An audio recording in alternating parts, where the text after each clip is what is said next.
Hello everybody and welcome back to 539 Productions. So I am again at a very historical old graveyard here in the middle of a highway, and has a lot of older graves, including some newer graves too. So I'm gonna kind of pick and choose some of the old historic graves here and see what all we can find, maybe from the Civil War, maybe a few more War of 1812 graves, which would be really neat. But again, a very spread out place. All of the newer graves are mixed in with the older graves. They definitely had intended for this area to become a very large populated area, which honestly it really has not. I think the only reason that this place has so many graves is just because of the age and perhaps the surrounding areas. But in this area right now, it is still a very heavy Amish population, and if they're not Amish, they're usually just Mennonite farmers.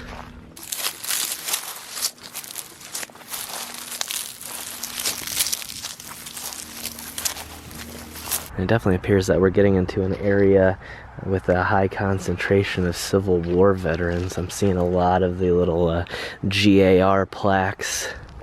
And this one here has actually been replaced with a newer plaque which just reads U.S. Veteran. Other than being a private in the Army, they also were a member of the Chamber of Commerce. And I've never actually found a grave that listed the Chamber of Commerce on the grave.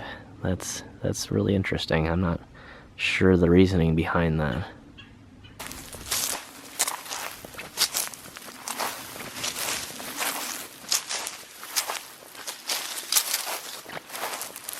This may have been a place a long time ago where they would stage the caskets before they would lower them into the ground. And it appears that right coming down here was the original main road into the graveyard. You can definitely see the ruts from the tires.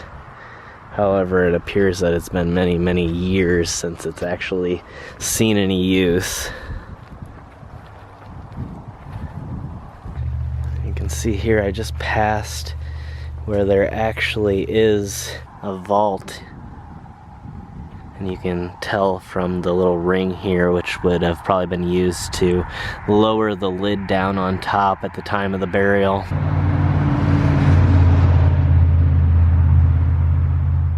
It's so quiet right now out here, even though I'm right next to a fairly major highway.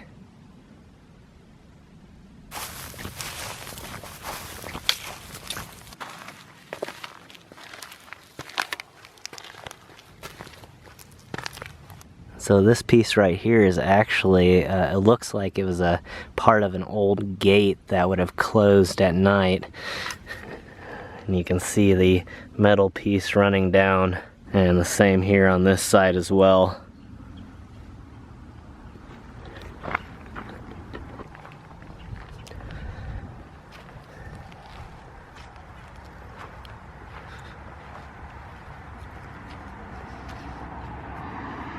I'm seeing off in the distance another one of these custom tree markers that I always point out in each place that I go.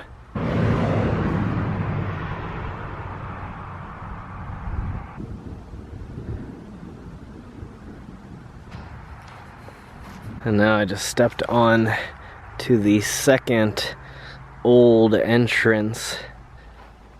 See, at the front here is another one of these really cool looking stone walled entrances, and you can see another one across.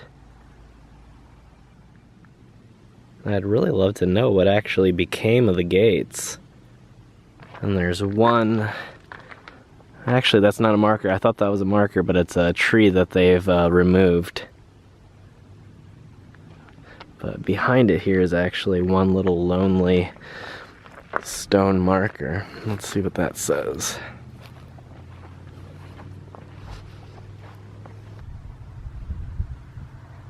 Oh, that's kind of sad. Only 20 days old.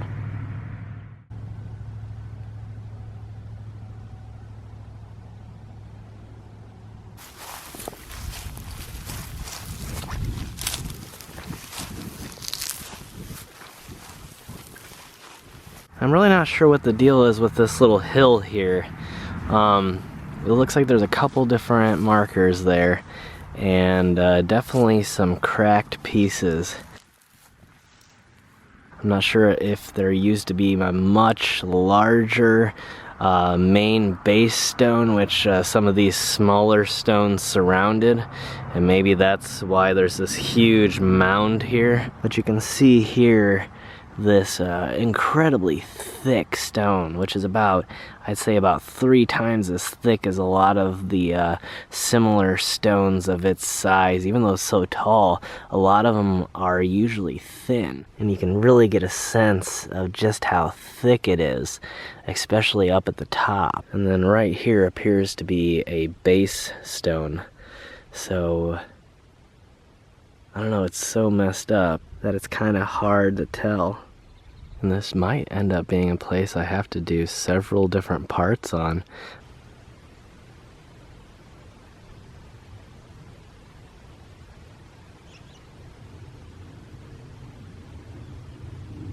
And these here represent infant graves almost every single time. And then this would have probably been the parents' site here.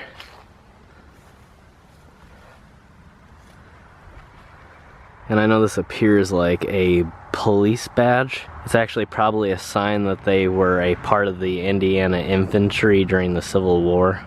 And I would say that this empty pipe here used to contain either a flag or a GAR marker, which hopefully was a flag. I would hate to think that somebody had stolen the Grand Army of the Republic marker. I'm seeing a lot of these empty pipes, which I'm assuming means I'm correct about it being a flag holder. And here we are at this very elaborate, and I know I always say that, but this one is seems to be even more elaborate than a lot of them, and appears to even have some aspects of the gentleman's life inscribed into it. I would assume this is a judge's gavel, meaning that at one point that he probably was a judge. And right down from the extremely large tree marker is this very small yet equally elaborate version.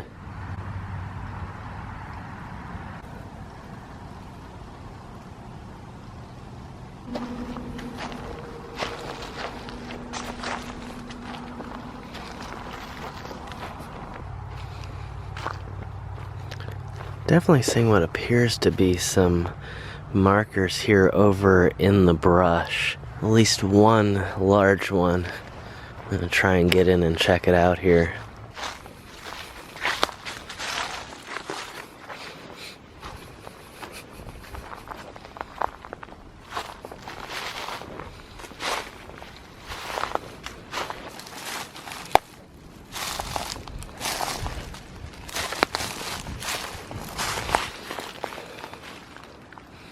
I'm not sure exactly what this particular piece of, I'm not sure if it's stone or if it's maybe like cement or something. Definitely a lot of trash around here.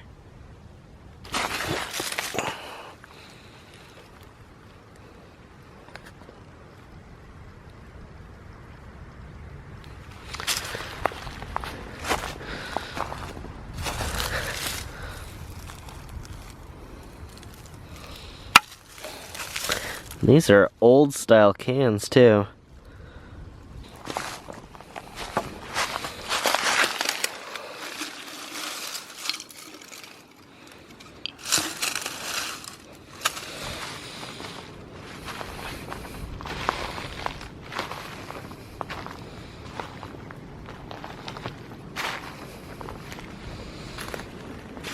As you can see right here, appears to be something, at least an old base stone. Right here we're at the official fence line, which marks the back of the graveyard.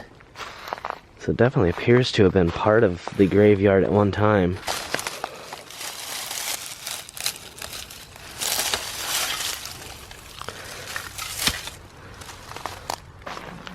Not finding anything else for the moment, but I'm gonna keep an eye out at the tree line here. This one here seems to be a very interesting design. Definitely not the most elaborate marker, but I don't know if I've ever seen anything quite like it. It almost appears like it would have like an urn or something in the middle of it, although I kind of doubt that's the case.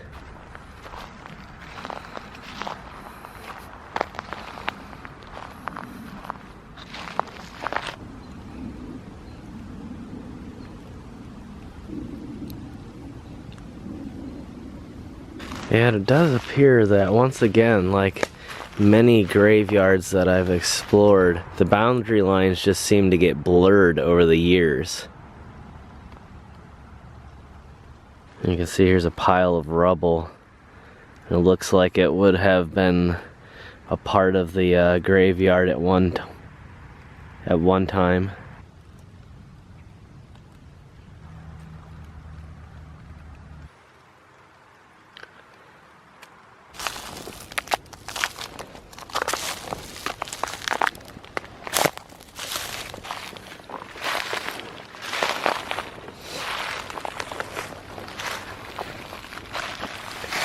And this is yet another base stone that appears to have been knocked over, and then a name marker here that has fallen over. And I'm not sure if they were actually associated with each other or they represent two different markers, because they don't look to be the same style.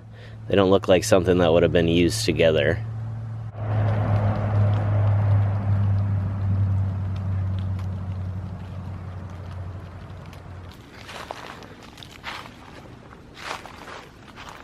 And at first glance, I really can't see any type of abandoned structures or anything back here.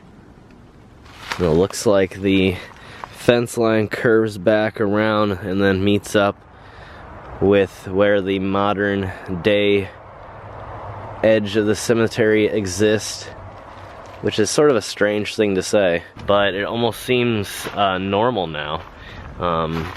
A lot of these old historic places like this that I visit just seem to shrink the borders and leave out this section along the edges.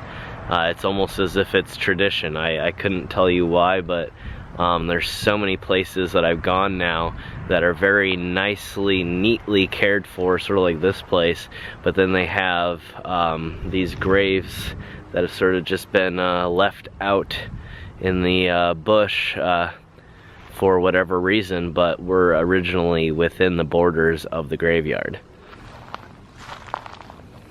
Well, we are quickly running out of sunlight once again, and this place has proven to just be incredibly large and full of really amazing old and interesting graves, as well as a lot of destruction along the edges. And so I figured, instead of rushing things once again and trying to get in as much as possible and doing a disservice to both these people here and the episode that I'm trying to bring to all of you guys, I think I'm going to call it a day here once again and come back for a third time. There's just so much that I have yet to take a look at here, including across the road, which I have not even been able to come close to reaching yet. There's just so many historical markers in the center, and I've just kind of still been slowly making my way around the edges of this place. But it has been an absolutely incredible day of exploring. I've been so happy to get out again and film some really amazing historic places for you guys, and I hope to see you all in the next adventure. Bye.